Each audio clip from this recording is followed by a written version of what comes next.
शुक्रिया शुक्रिया। बिस्मिल्लाहिर्रहमानिर्रहीम। इय्याका नअबुदु व इय्याका नस्तईन।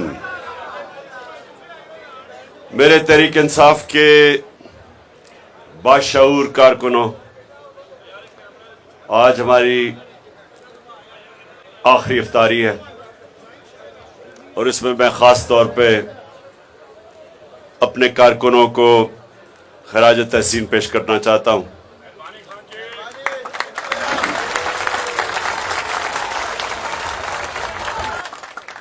मेरी 27 साल की सियासी जद्दोजहद में मैंने किसी जमात में इस तरह के कारकुन नहीं देखे जो मैं अल्लाह का लाख शुक्र अदा करता हूं जो उसने मेरी जमात में जिस तरह के कारकुनों को दा।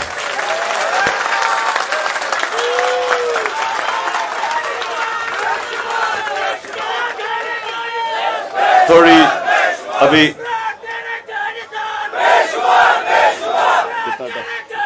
टाइम कितना? 20 मिनट है। 20 मिनट नौजवानों, 20 मिनट है। सुने मेरी बात, क्योंकि मैंने आपसे बड़ी अहम बातें करनी है, तो मैं आप सबको चाहता हूं कि खामोशी से आप मेरी ये 20 मिनट बात सुने। देखें, जो इस मेरे घर के इर्द गिर्द पिछले 3 महीने में मैंने देखा है, मैं फिर से अपने अल्लाह का शुक्र अदा करता हूं कि किसी जमात के पास ना ऐसे बाशऊर, ना ऐसे नजरियाती, ना ऐसे दिलेर कारकुन हैं। और इंशाअल्लाह अगले आने वाले दिनों में 26 तारीख तक, आज ईद मिलन से शुरू होगा, हम अपना जश्न भी बनाएंगे, खुशियां बनाएंगे। और मैं हर रोज शाम को जिन कारकुनों ने जबरदस्त किस्म की परफॉर्मेंसेस दी हैं, जिनमें दिलेरी दिखाई, जिन्होंने मुश्किल वक्त पे साबित किया कि जो एक कार्रवाई और साजिश के तहत मुझे यहां अगवा करने की कोशिश की जा रही थी पुलिस और रेंजर्स के जरिए, वो यहां कारकुनों ने एक पाकिस्तान में मिसाल सेट कर दी कि वो ऐसे दीवार बन के खड़े हुए और जिस तरह टीयर गैसिंग, वो जो वाटर कैनन थी जिसमें उन्होंने केमिकल डाला हुआ था, फिर उन्होंने वो पैलेट गन इस्तेमाल की, जिस तरह मेरे कारकुन खड़ा हुए हैं, आप ये समझ लें कि सारा पाकिस्तान आपको देख रहा था। सब पाकिस्तानी देख रहे थे कि क्या ये जो जंगल के कानून में इस मुल्क में ताकतवर जो मर्जी चाहे करे, तो अवाम ने, आप जैसे लोगों ने, सारी अवाम को पैगाम दिया है कि हम पाकिस्तान को जंगल का कानून नहीं बनने देंगे। और ये हमारे नौजवान इंसाफ और आइन की और कानून की बालादस्ती के लिए खड़े होंगे। और माशाल्लाह जो आपने किया है, सारे पाकिस्तान ने देखा है। लोगों ने देखा जिस तरह पुलिस ने आके तशद्दुद किया, और हमें पता है पुलिस के पीछे कौन था जो ये सब कुछ करवा रहा था। वो आपको भी पता है, मुझे भी पता है। और पुलिस से भी जो लोगों को उठाया, जिस तरह का तशद्दुद किया, जेलों में बुरी तरह जानवरों की तरह रखने की कोशिश की कि शायद डर जाएंगे तहरीक इंसाफ के कारकुन। किसी को गलत फहमी नहीं होनी चाहिए कि नजरिए को कोई चीज शिकस्त नहीं दे सकती। जो जो जो मीनारे पाकिस्तान का जो जलसा था, कभी मीनारे पाकिस्तान के जलसे में ऐसी रुकावटें नहीं डाली गई। लाहौर को बंद कर दिया, कि बाहर से लोग ना आए, लाहौर के अंदर रुकावटें डाल दी, मीनार पाकिस्तान को सील कर दिया, और उसके बावजूद जो अवाम का समुंदर था, एक नजरियाती समुंदर, वो सब कुछ पार करके मीनार पाकिस्तान पहुंच गया। पानी खड़ा हुआ था ग्राउंड में, उसके बावजूद ये जो पाकिस्तान बदला हुआ पाकिस्तान है, हम एक कौम बन रहे हैं, हजूम से एक पाकिस्तानी कौम बन रही है। माशाअल्लाह जिस तरह वहां लोग निकले हैं, वो भी सारी कौम ने देखा आपको। तो मैं अपने कारकुनों को भी मिलूंगा, जो उन्होंने खास तौर पे, जिन्होंने मुश्किल जो खड़े रहे मेरे साथ, उनको मिलूंगा, और साथ साथ जो बस साथ साथ जिन लोगों को खदशा है कि उनको सही माने में उनको टिकट मिलना चाहिए थे और नहीं मिला, क्योंकि मैंने टिकट्स कल दिए हैं, तो उनका सबका मैं रिव्यू भी कर रहा हूंगा 26 तारीख तक। मैंने यहां सुन मैं टाइम जा रहा है, सुने, अभी मैंने आपसे बात करनी है, टाइम आपके पास कम है, रोजा खुलने वाला है। तो पहले तो ये मैं आपको बताना था कि मैंने उन लोगों जिनको ये खदशा है कि उनसे टिकट नहीं मिला, सबको तो टिकट नहीं मिल सकता, लेकिन मैं उन सबको सुनूंगा जो समझते हैं कि उनको मिलने चाहिए था और वो दलील दे सकते हैं कि उनको टिकट मिलना चाहिए। मैं खुद सुनूंगा उनकी। और ये हर इंसान, हम आखिर में इंसान है और इंसान से गलतियां होती हैं, लेकिन इंशाअल्लाह मेरिट के ऊपर मैं पूरा चल के कोशिश करूंगा कि सबको हम सेटिस्फाई करें। और कल शाम से शुरू हो रहा है, फिर से आप सबके लिए हर रोज एंटरटेनमेंट होगी, यहां कवालियां होंगी, हम इनवाइट करेंगे और से बाहर लोग जो कि हमारे नजरिए से मिलते हैं, अरफाना कलाम होगा। तो इंशाल्लाह आपका ये अच्छा 26 तक आपका अच्छा टाइम गुजरेगा यहाँ। अच्छा अब बस अच्छा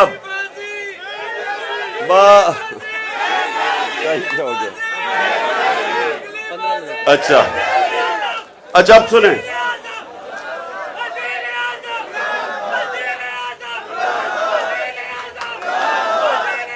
बस हमारे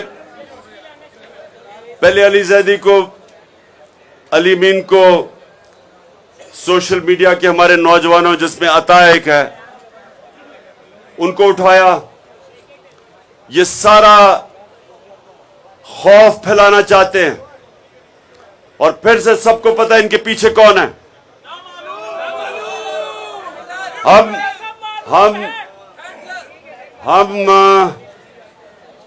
पहले तो अली मीन को मैं दाद देता हूं, दिलेर आदमी है, इतने सब्र से और इतनी दिलेरी से उसने जो भी कोशिश की, इन्होंने उसको जलील करने की, एक दिलेर आदमी की तरह वो खड़ा रहा है, चट्टान की तरह।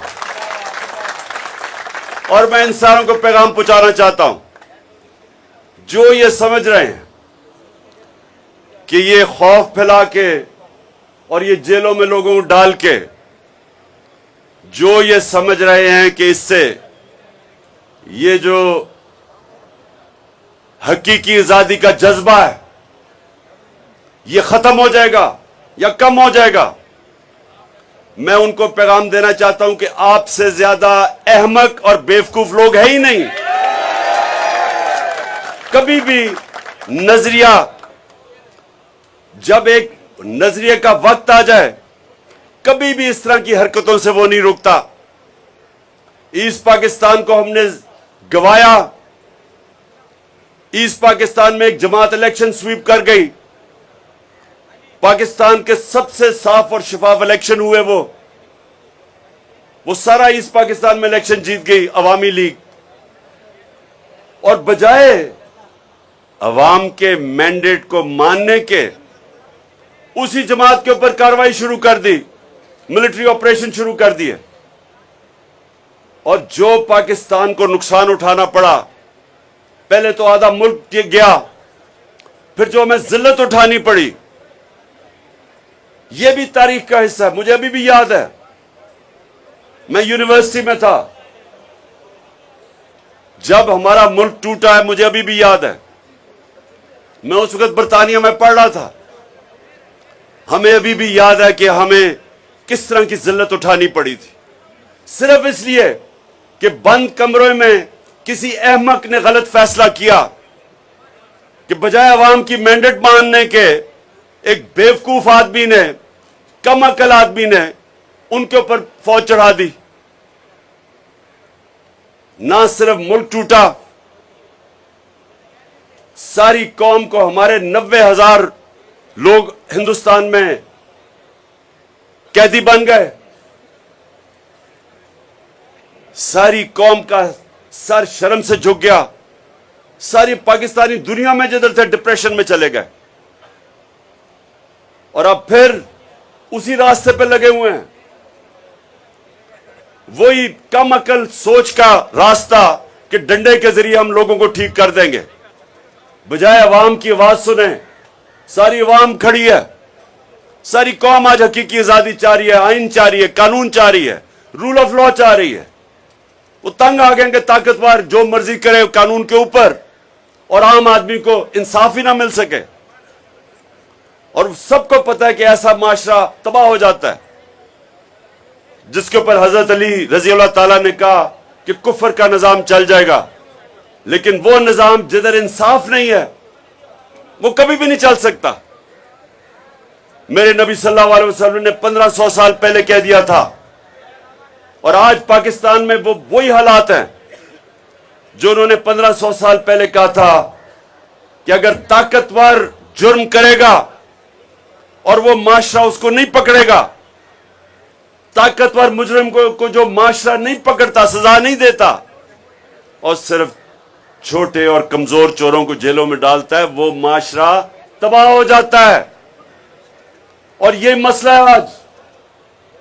सबसे बड़े बड़े जो मुजरिम हैं वो आज ऊपर बैठे हुए हैं, और उनके साथ खड़ी हो गई हमारे मुल्क की एस्टेब्लिशमेंट, और वो समझते हैं कि हम इनके साथ सर झुका दें और इनको कबूल कर लें।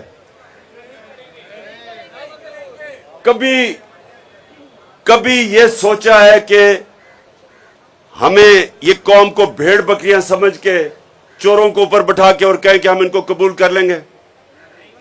और जो कौम ये कबूल करती है वो तबाह हो जाती है, उसका कोई मुस्तकबिल नहीं है। इसलिए ये हमारी जो तहरीक है, हकीकी आजादी की तहरीक, इसलिए इसके ऊपर सख्तियां की जा रही हैं, क्योंकि जो ताकतवर ऊपर है ये कोशिश कर रहे हैं, ये पावर नहीं छोड़ना चाहते। पावर के अंदर अरबों रुपया है इन सब के लिए, पैसा बना रहे हैं, मुल्क का निजाम तबाह करके खुद सब पैसा बना रहे हैं, अपने जात के लिए मुल्क को तबाही की तरफ धकेल रहे हैं। इलेक्शन क्यों नहीं करवाना चाहते? क्योंकि उनको पता है कि अवाम किधर खड़ी है, इलेक्शन होगा तो इनका सफाया हो जाएगा। तो जो आइन कह रहा है उसके खिलाफ जा रहे हैं, सुप्रीम कोर्ट के फैसले के खिलाफ हर किस्म की धमकियां दी जा रही हैं चीफ जस्टिस को, सुप्रीम कोर्ट को, सिर्फ अपनी जात को बचाने के लिए। देखिए नौजवानों, ये याद रखें, जब एक कौम अपने आइन से पीछे हटती है और वो कौम सुप्रीम कोर्ट के फैसले नहीं मानती, उसके बाद वहां कानून खत्म होता है और जंगल का कानून आ जाता है। ताकतवर जो मर्जी चाहे करे, और आम आदमी को जब इंसाफ नहीं मिलता, वो माशरे का कोई मुस्तकबिल नहीं है। तो आप समझ जाएं कि आप अपने और अपने बच्चों के मुस्तकबिल की आज जंग लड़ रहे हैं। आप पॉलिटिक्स नहीं कर रहे, ये पॉलिटिक्स नहीं है, ये जहाद है। ये हकीकी आजादी की जहाद लड़ रहे हैं। और इसलिए आजादी की अल्लाह ने इतनी अहमियत रखी है, हमारे दीन में आजादी की जद्दोजहद की इतनी अहमियत अल्लाह ने इसलिए रखी है कि आजाद कौम ही की परवाज ऊपर है, गुलाम ऊपर नहीं जा सकते। तो इसलिए अल्लाह हमें इस हकीकी आजादी की जद्दोजहद आजादी की जदोजहद में जब इंसान मरता है उसको शहीद कहते हैं, बचता है वो गाजी है। उनका रुतबा बहुत ऊपर है हमारे दीन में, क्योंकि अल्लाह को पता है, क्योंकि सारा कुछ कुरान में हमारी बेहतरी के लिए है। अल्लाह कुरान में हर चीज हमारी बेहतरी के लिए करता है, लिखता है। और जब एक इंसान अपनी आजादी के लिए जदोजहद करता है, वो अपनी बेहतरी करता है। जो लोग गुलामी कबूल करते हैं वो असल में ला इलाहा इल्लल्लाह की नफी करते हैं। समझ गए? ला इलाहा इल्लल्लाह कोई नहीं है खुदा सिवाय अल्लाह के। और जब आप गुलामी करते हैं इसका मतलब आप और खुदाओं को कबूल कर लेते हैं। जिस तरह एक शेर है कि एक सजदा जिसको तू गिरान समझता है देता है हजारों सजदों से निजाहत। एक सजदा अल्लाह के सामने करते हैं दिल से, आपको अल्लाह आजाद कर देता है और सजदों से आपको एक गैरतमंद जिंदगी गुजारने का मौका देता है। ला इलाहा इल्लल्लाह। आपको अल्लाह के सामने जब आप दावा करते हैं कि नहीं है कोई खुदा सिवाय तेरे अल्लाह, फिर ये मैं इसको शिर्क समझता हूं कि किसी और के सामने झुके। खौफ के सामने झुकना कि जी मुझे मार देंगे, मुझे जलील कर देंगे, या फिर मेरी नौकरी चली जाएगी। रिस्क अल्लाह के हाथ में है, मेहनत इंसान के हाथ में। हराम से भी कमा सकते हैं, हलाल से भी कमा सकते हैं, लेकिन देनी अल्लाह ने है। एक रिस्क में इज्जत है, एक में जिल्लत है। एक में इज्जत है, कम भी रिस्क हो, और एक में जिल्लत है कि आप सबसे महंगे लंदन के इलाके में रह रहे हैं और हर रोज चोर चोर की आवाजें सुन रहे हैं। क्या टाइम है? चलो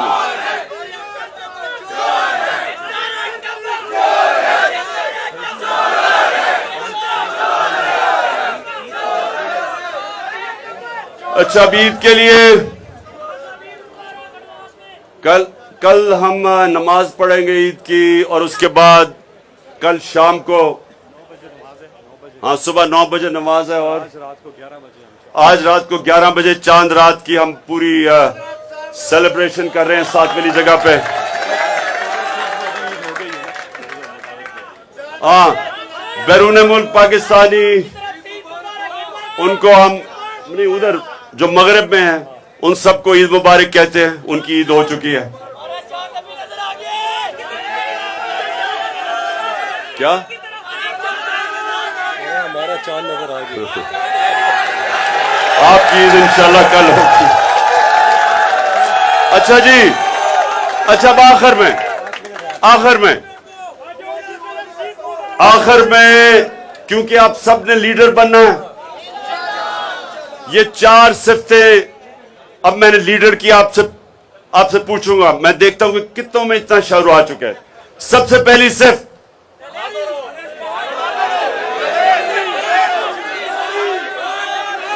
सबसे पहले एक बुज़दिल आदमी लीडर नहीं बन सकता, दलेरी चाहिए। और इसीलिए कुरान की आयत है कि जो लोग ईमान ले आए मैं उनके खौफ दूर कर देता हूं। अल्लाह कहता है ईमान आपके खौफ दूर कर देता है, क्योंकि जिंदगी मौत अल्लाह के हाथ में, इज्जत जिल्लत उसके हाथ में, और रिस्क उसके हाथ में। सो दिलेरी नंबर 1। नंबर 2,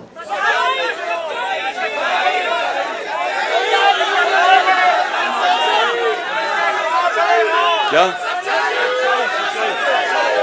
सदाकत, सच्चाई। एक झूठा आदमी लीडर नहीं बन सकता। लोग उसकी इज्जत नहीं करते। लीडर तो तब होता है जब उसके पीछे लोग उसकी इज्जत करें। तो एक अगर झूठ बोलने वाला या बुज़दिल आदमी उसकी इज्जत नहीं करते। और नबी सल्लल्लाहु अलैहि वसल्लम ने एक दफा एक बूढ़े कुरैश ने पूछा कि नबी मुझे एक बात बता दें कि मैं अपनी आदतें भी ना छोड़ूं, और अगर एक बात बता दें मुसलमान होने के लिए तो वो क्या होगी? नबी ने कहा सच बोला करो। सो सच्चाई और दलेरी। तीसरी,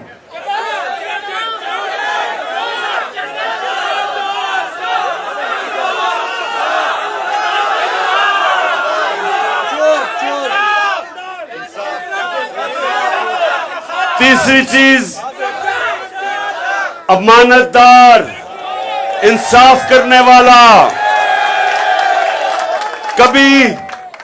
कभी जो आदमी इंसाफ नहीं करता लीडर नहीं बन सकता। वो सिफारिशी ले आता है। जो शरीफ होते हैं वो सिर्फ शरीफों को ऊपर लेके आते हैं, जरदारी भुट्टो को लेके आते। लेकिन लीडर इंसाफ करता है, मेरिट लेके आता है, मेरिट पे लोगों को ऊपर लेके आता है।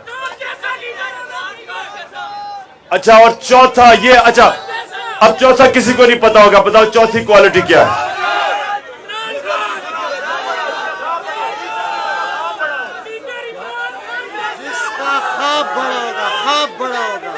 सुने जरा, ये बड़ा जरूरी है।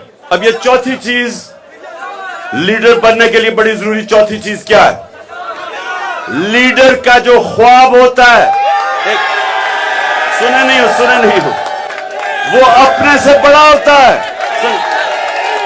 लीडर अभी नहीं, अजान होने लगी है। लीडर खुद गर्ज नहीं होता, लीडर बड़ी सोच रखता है।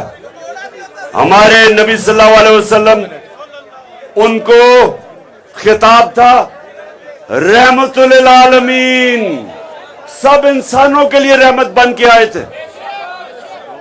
सो ये समझ जाएं कि उनका मुकाम था, क्योंकि सोच बड़ी थी, इंसानियत के लिए आए थे। इसलिए जो लीडर जिसका नाम होता है वो हमेशा अपने से हट के सोचता है। कायदे आजम कैंसर से मर रहे थे लेकिन किसी को पता नहीं चलने दिया, क्योंकि पाकिस्तान चाहते थे हमारे लिए। नेल्सन मंडेला 27 साल जेल में गुजार के सबको माफ कर दिया, क्योंकि वो अपने मुल्क का सोच रहा था। और सबसे अजीम लीडर नबी सल्लल्लाहु अलैहि वसल्लम, जब वो मक्का को फतह किया तो सारों को माफ कर दिया जिन्होंने जुल्म किए थे, क्योंकि वो इंसानियत के लिए आए थे, जात के लिए नहीं आए थे। दुनिया हमेशा उसको याद रखती है जो इंसानियत की खिदमत करता है। इसलिए बड़े बड़े अल्लाह के सूफी, दाता साहब, मियां मीर साहब, बाबा बुल्ले शाह,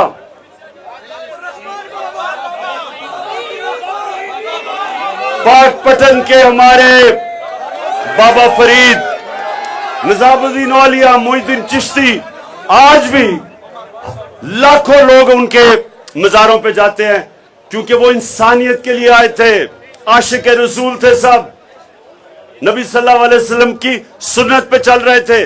आज भी और हमेशा लोग उनकी इज्जत करेंगे। इसलिए कभी बादशाहों के मज़ारों पे कोई नहीं आता, पैसे वाले लोगों के मज़ारों पे नहीं आता, उन पे आता है। अच्छा, ये दुआ करें। नंबर 1 सबसे पहली कि अल्लाह पाकिस्तान को मदीना के रियासत के असूलों पे एक अजीम कौम बना दे। अल्लाह पाकिस्तान में अदल और इंसाफ कायम करके हमें हकीकी तौर पे आजाद कर दे। और अल्लाह पाकिस्तान को वो मुल्क बना जिधर कोई इंसान भूखा ना सोए। और चौथी चीज कि अल्लाह पाकिस्तान को इतना खुशहाल कर, हमारी जद्दोजहद से हकीकी आजादी की यहां कायम करके इतना खुशहाल कर पाकिस्तान को कि बाहर से लोग पाकिस्तान में नौकरियां ढूंढने आए। आमीन। अज़ान मग़रिब।